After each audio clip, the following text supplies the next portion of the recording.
Phil, will you play a little bit of Miscarriages? Yeah, absolutely. They did not awake in this world. They awoke in the arms of God. The first light they saw was heaven's majesty. They're growing up being taught by Jesus, so alive in blessed freedom. How could a child be lost if they're home?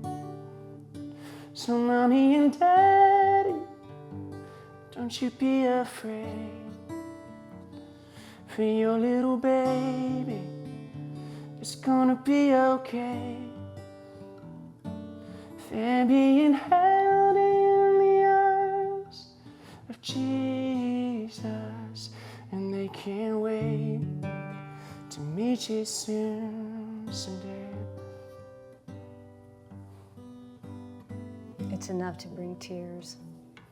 Is it always difficult to sing that song? Yeah, it's a tough one to sing.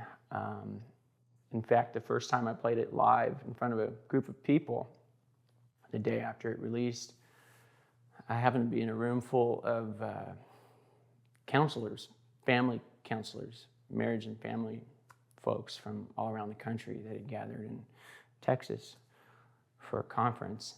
And you know, these people deal with a lot of life stuff, with a lot of hurt, a lot of loss, a lot of trauma.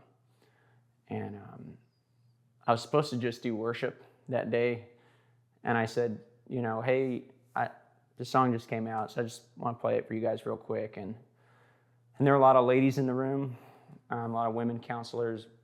It's probably the majority, I'd say. And so, you know, I said, I've been the recipient of counseling and you guys making a safe place for people like me. So maybe this could be a healing moment for some of you guys. And man, it's just like, just tears.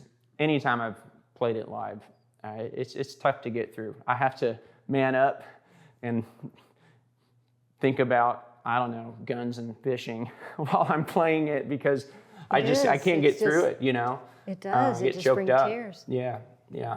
But it has to be a lot of healing for a lot of people. Yeah. Well, you know, I learned a lot after I wrote this song. Miscarriage is a crazy thing because you've suffered the loss of a very real human life, but you have no photographs with them. Sometimes there's not a name yet, no memories other than, you know, whatever happened here. And it's a very isolating, lonely type of grief. In fact, one of my friends reached out who heard it. I didn't even know this. I've known him for years, Terry, and he said, thank you for writing that. My wife and I have had 10 miscarriages. And this is the first time in the space of a song we've been able to grieve. And that's just been the story over and over and over and over from people everywhere. There have even been some people that have written in. One gal said, I had my miscarriage 40 years ago. And this is the first time I've stopped to weep over it while listening to this song. And I think there's power in tears. There's power in grieving. There's power in mourning. I think sometimes we get up too fast after loss and just go, and we don't process. We live in such a busy society. And those things, you know, we carry them with us. And that was really my goal when I wrote this song, was to give people a safe place to process with God and with the truth and hope of heaven attached to it. So true. That, like I told my friend who lost 10 children in the womb, like, boy, when you get to heaven, he'd be like Jacob, you know, like 12 kids total. Because I think a lot of people don't see that. Right. That they're safe, they're with the Lord. Right, yeah. You know, heaven's more real than here. You hear those NDE, near-death experience stories all the time. And the disciples, they saw Jesus alive and risen from the grave. They touched him, ate with him. And I think that's why they were so willing to lay their own lives down death had been overcome and the promise of heaven was absolutely sure. And I know, without a doubt, and just based on things you read in Scripture, every child that's been lost in the womb is safe. That's so true. Yeah.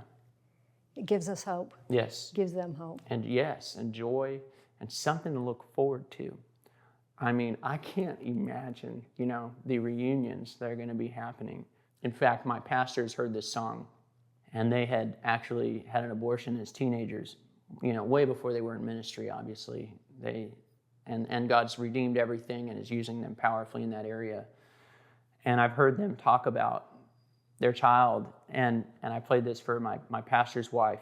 I was like, hey, can I show you this song, and just, oh man, just Niagara Falls, just tears. But I saw that, I've seen it, the healing that happens when people remember the hope and the joy that's ahead for them, being reunited with their children.